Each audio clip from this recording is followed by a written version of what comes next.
I've noticed this phenomenon among my students that I've had for around 2 or 3 years. When they're ready to start branching out on their own, they go on YouTube and they look up these piano videos that has like someone playing piano. It's an overhead camera angle, and then edited above in the video are these light bars that come down, and it shows exactly what notes the pianist is playing. And it's really cool to see. I actually used to watch those same videos when I was younger. That was my gateway into a lot of new music, and that's actually how I got interested in classical music. I would look up Chopin's Nocturne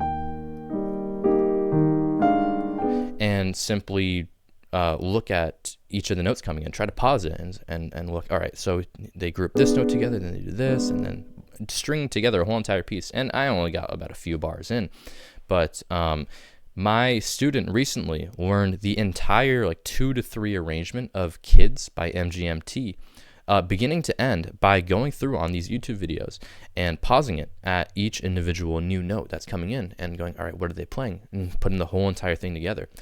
It's actually pretty common. It's a really fun way to get exposed to new music and to have hands in different shapes, using new muscles, looking at the keys in different ways, using new flats and sharps.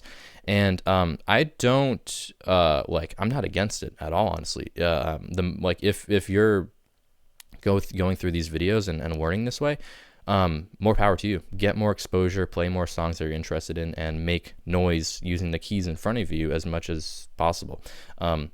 Keep doing it. But I don't recommend relying on this, because what happened to me is that I would only memorize music by like each individual note. So each note was its own unit, and I had no idea how they all work together. And so I'll see my students do this. They'll go ahead and learn an entire piece of music using these MIDI videos, seeing all the notes coming in. But the problem is there's not a lot of foundation behind it, and it's just muscle memory at that point. And so I would like to explain how to take a song like Kids by MGMT, take the simple melody,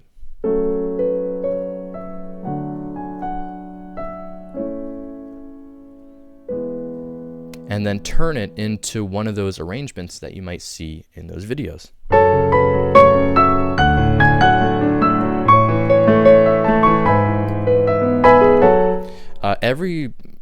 Not every single one, but a lot of those videos that have popular songs are arrangements of those melodies. They start really small,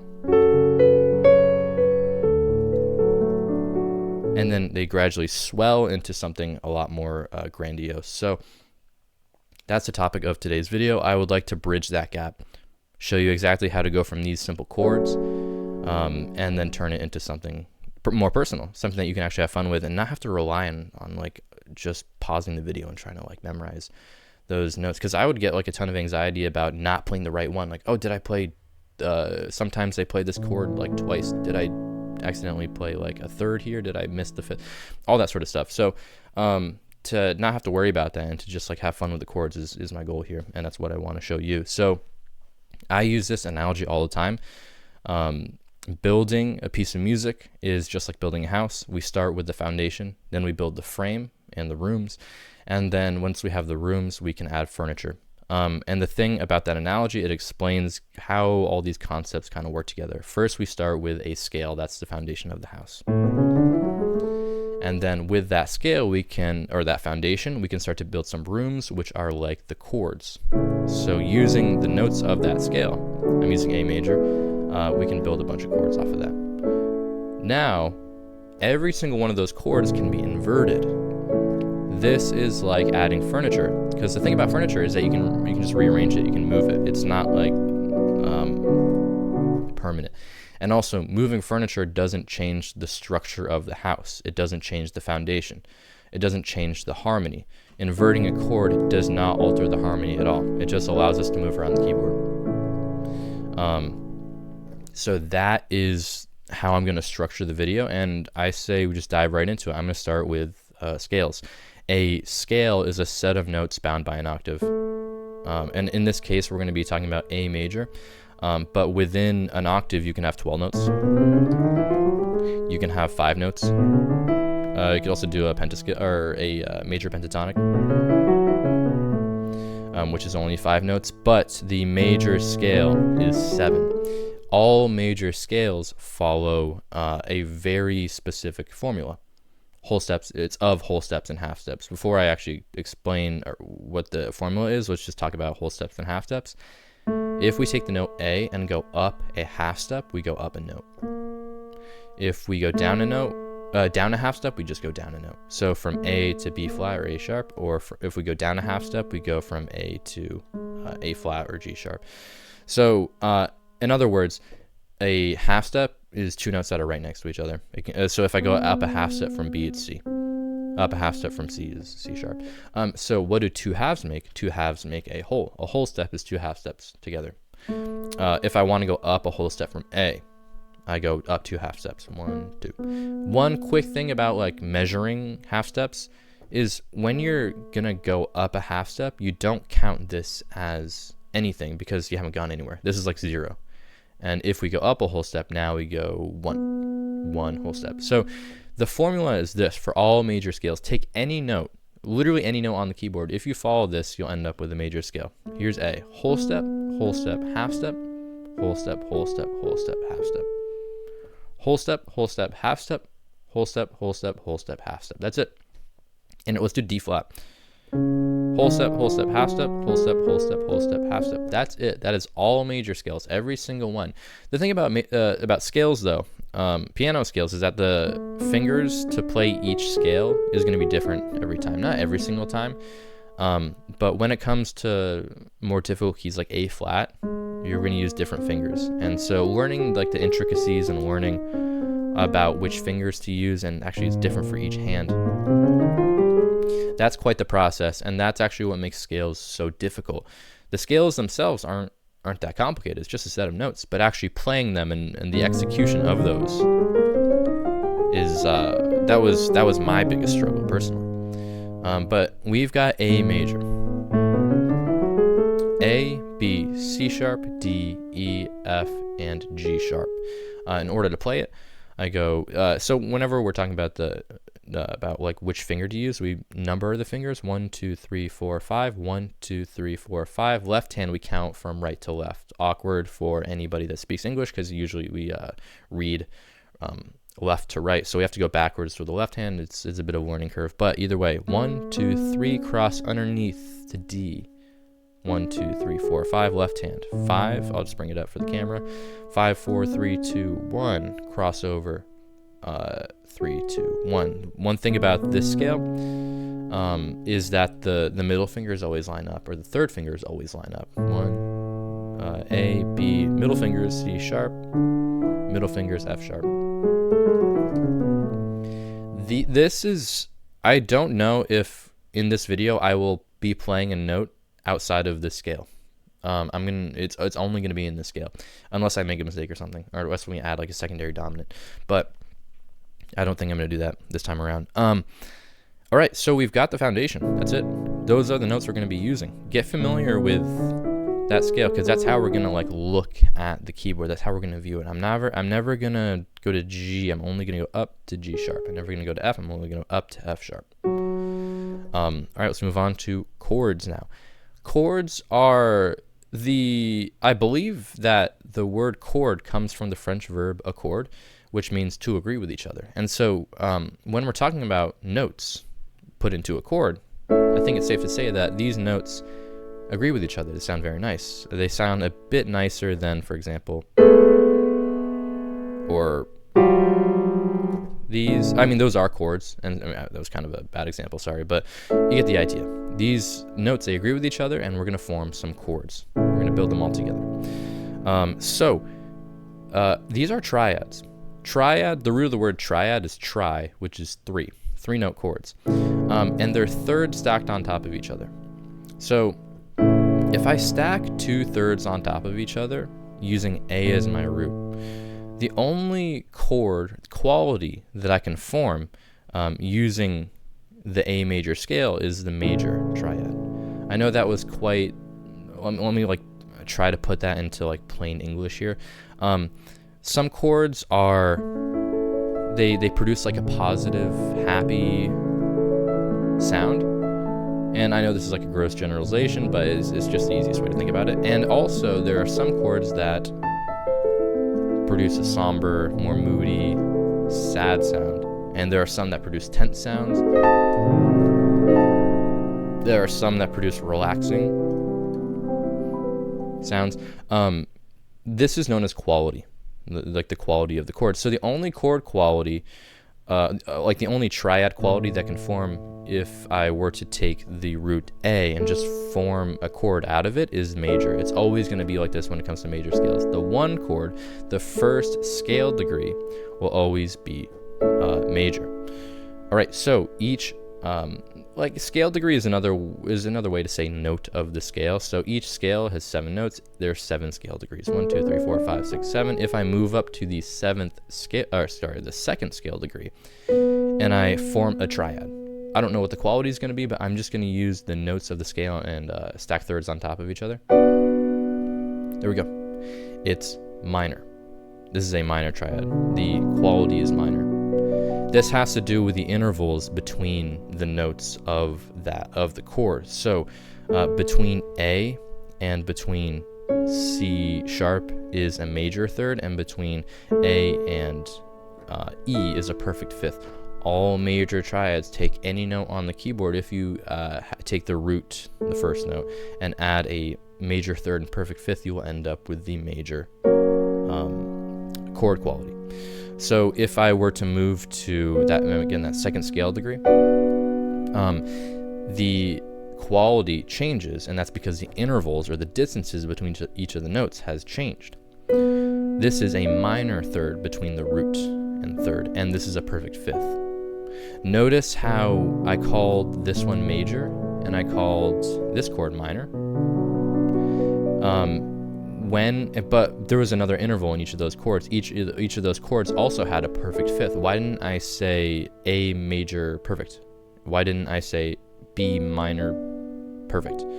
That's because the interval that determines the quality of the note is the third in these cases, major and the minor.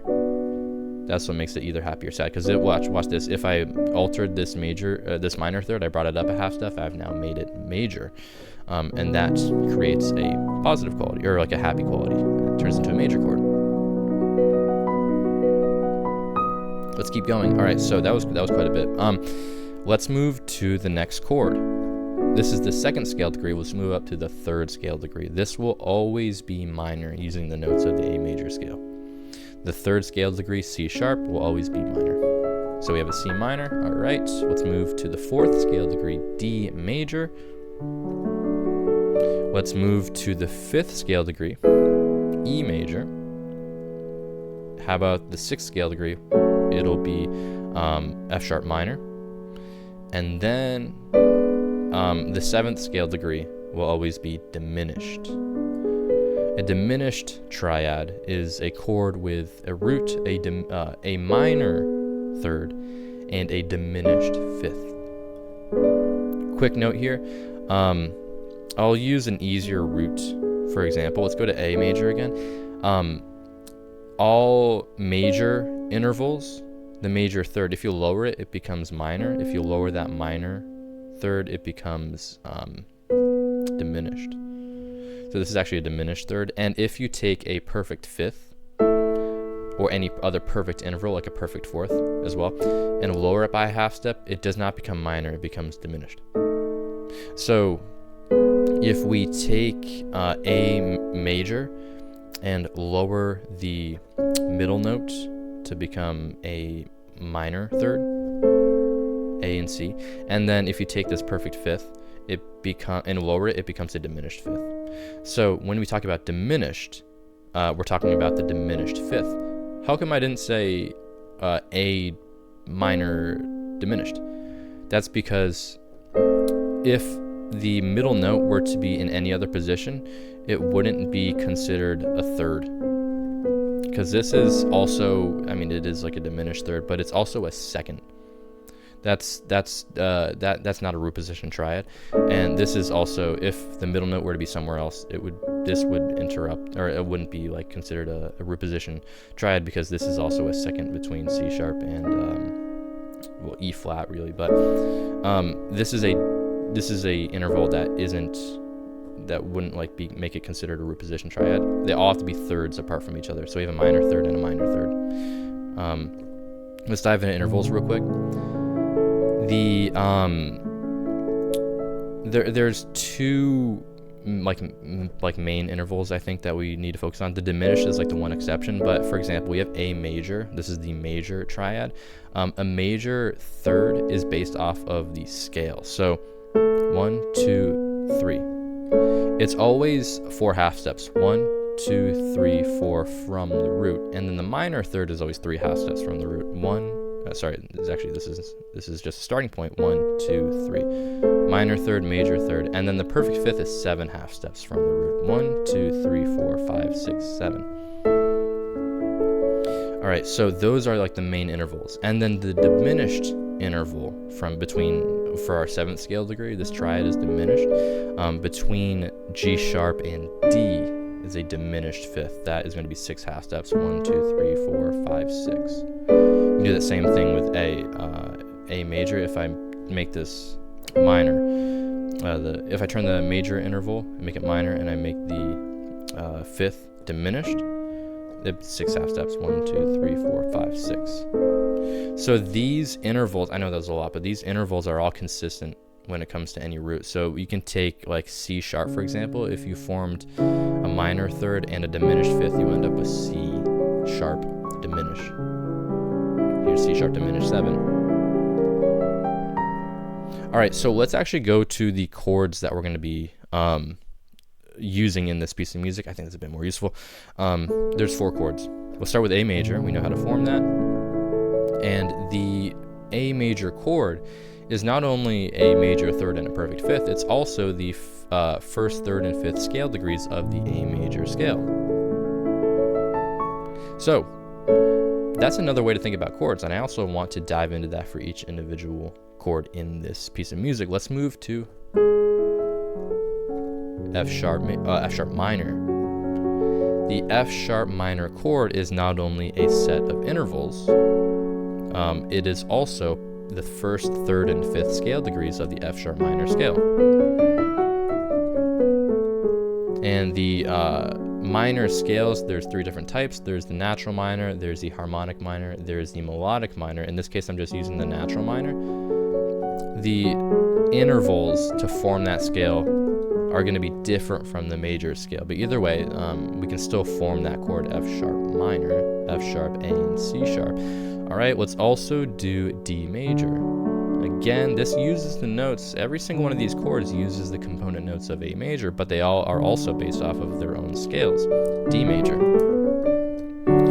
This is the first, third, and fifth scale degrees of the D major scale. And the D major scale, we can use the formula whole step, half step, whole step, whole step, whole step, half step. Okay, let's make one more, which is E major. Here's E the root, whole step, half step, whole step, whole step, whole step, half step.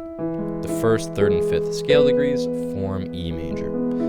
So there's 2 ways that I personally like, that I guess I recommend would be to go through the intervals of each of the notes of a chord, but also base those chords off of their scales of the same root. And you just saw me explain that there. So now that we know what chords we're playing, it's time to now invert them. Okay, inversions allow us to move around the keyboard. Voice leading, just simply being able to like play in different areas and not be restricted to root position is like it revolutionized my own playing. So inversions, let's get into it. The goal here is to play this chord, A major, in a different position. We formed every single one of those chords in what's called root position, where the bottom note is like the title of the chord. So A major, A is the bottom note, root position. So if I want to play this chord in a different position, I'm going to take the bottom note A, and I'm going to bring it up 1 octave. And I'm going to keep C sharp and E. All right, so here we go. If I play all these at the same time, I'm still playing A major. All the notes are the same. But it's now in first inversion. Okay, so how do we know it's not root position? Because look, well, how do we know this isn't like a C sharp chord or something? How do we know this isn't, how do I know what the root is if this is the bottom note? Intervals, that's how. The interval between C sharp and E is a third. It's a minor third, but the interval between E and A is a fourth. That means, remember what we talked about earlier? All of the notes of a root position triad have to be a third from each other, whether it's major, minor, diminished, augmented. This right here is an inversion because of that fourth. That's how we know. All right, it looks a little bit stretched out. As you can see, there's a lot of space here. So just being able to look at the distance there might ring some alarm bells and make, okay, wait, that's not root position. All right, so here's first inversion. Let's invert it again because we can make two inversions. Take the bottom note C sharp, bring it up an octave while keeping E and A. This is second inversion, where the fifth of the chord is the bottom note. If we do that one more time, take E, bring it up an octave, we now return to root position. Okay. A, C sharp, and E. Root is the bottom note. This is root position. Take that root, bring it up an octave. Now the third of the chord is the bottom note. This is first inversion. Root, fifth, third, fifth, and then root. All right, bring that up again. We're going to move to second inversion. Take that bottom note, bring it up an octave. Keep the fifth, which is now the bottom note, the root A, and now C sharp, E, A, and C sharp. This is second inversion. Bring it up one more time. Bottom note goes up an octave. Now return to root position. So this is the secret to just moving around. That's it. And then from here we can actually start to like arpeggiate things. But before we can like make a new sound, before we can get off of this major chord, we also need to know, all right, how are we going to invert all of the other ones? And we have to do that. So F sharp, minor, take F sharp, bring it up an octave. This is first inversion. Take the third A, bring it up an octave. This is second inversion. I'm going to bring it down just for the sake of the camera. This is second inversion. Take C sharp, bring it up an octave.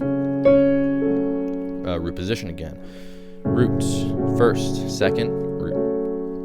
Okay, let's do the same thing for D major. Root position, first inversion, second inversion, and root.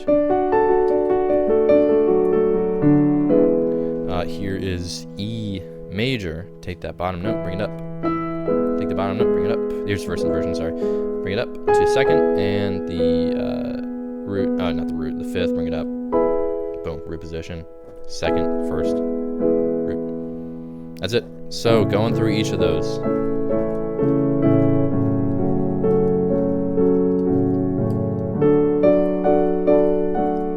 Oh, sorry.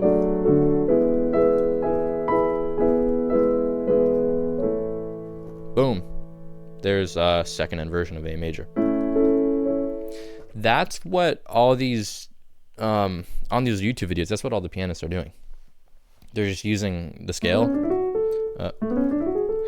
forming chords, and then inverting all the chords, and then making an arrangement out of them. There's one more thing, it's arpeggios. Arpeggios are where you take the notes of a chord and break them apart. And most often when it comes to these arrangements, the left hand is doing the arpeggiating, because that kind of like fills the space. Probably one of the biggest challenges for me was to learn how to accompany a melody in my right hand, because generally like the highest note of a piece of music is the melody. Not always the case, but I want that to be like the highest note. I don't want to play any notes of harmony above it. So if I were to start with the note A and I'm playing an A chord, I want to use an inversion of A, not root position, because otherwise that would leave A as the bottom note, and so that would be kind of hard to... Either way, let's also talk about the order of the chords. The order of the chords isn't the same as how I went through them, specifically for this arrangement. This is a certain type of chord progression. It's a 6, 4, 1, 5. So what do all those numbers mean? We talked about scale degrees: 1, 2, 3, 4, 5, 6, and 7. 1, 2, 3, 4, 5, 6, 7. Each of those scale degrees has a chord that can be formed off of it, and it's consistent across all major scales. That's how we talked about the major, minor, diminished. So if we take a 6 chord, it's always going to be the 6th scale degree minor. In this case, it's F sharp minor. So the 6th scale degree, or the 6th chord, it's F sharp minor. And if we move to the 4 chord, which is D, is the root, it's always going to be a major 4. If we move to the 1, it's always going to be a major 1. Then we move to the 5. And also, you hear this. You hear that like stepwise motion there? That's because G sharp is what drives that, but G sharp is part of the 5 chord, the 5th scale degree, which is E major. So that's why you hear it kind of step down, and it sounds really nice. It just uses inversions, so that way it's not as jumpy. Just like it's good voice leading there. All right, so that about does it. I'm actually not sure if I finished my thought. On making sure my melody is the highest note. Whenever it comes to playing a melody, I always have to invert a chord in order to make the in order to accompany my own right hand with the rest of the hand. So to play the melody and the harmony at the same time requires inversions, because otherwise the right hand would have to we just can't do it in root position. There has to be inversions, and so that actually frees up the left hand. Okay, now I remember where I was going with that. Sorry. That frees up the left hand to create movement. And these are all arpeggios, and I swear, half of the videos that I used to watch of all these insane arrangements and like going from super simple to impossible in 2 minutes. How are those even possible? It's really just that. It's big chords, inversions up here with the right hand. How would do it? And then that was a bad arpeggio, sorry, but just arpeggios with the left. So I took F sharp minor, root 5th, root 3rd, 5th, root. I can do that with every single chord. This is E major, 2nd inversion. Here we go.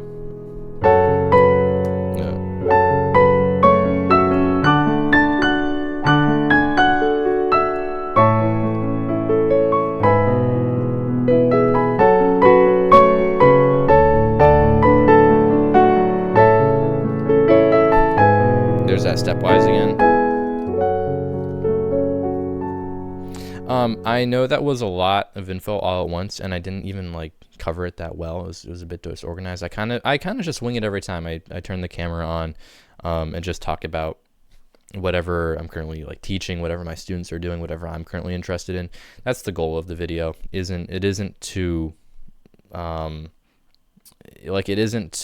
a curated, super presentation style a display of all the information. I just want to have a conversation about it, and on your own, I hope that you can take all these principles, all these ideas, all these concepts, and apply it to your own playing. That's the goal here. So major scales, forming different chord types, so going over different chord qualities and all of the chords within one scale, picking out those chords, 4 of them, the 6, the 4, the 1, and the 5, and learning how to invert them so that can free up the hands, how to invert all those chords so you can accompany your own melody with just one hand, or accompany the melody with simply one hand, freeing up the left hand to have some its own freedom, doing arpeggios, doing different patterns.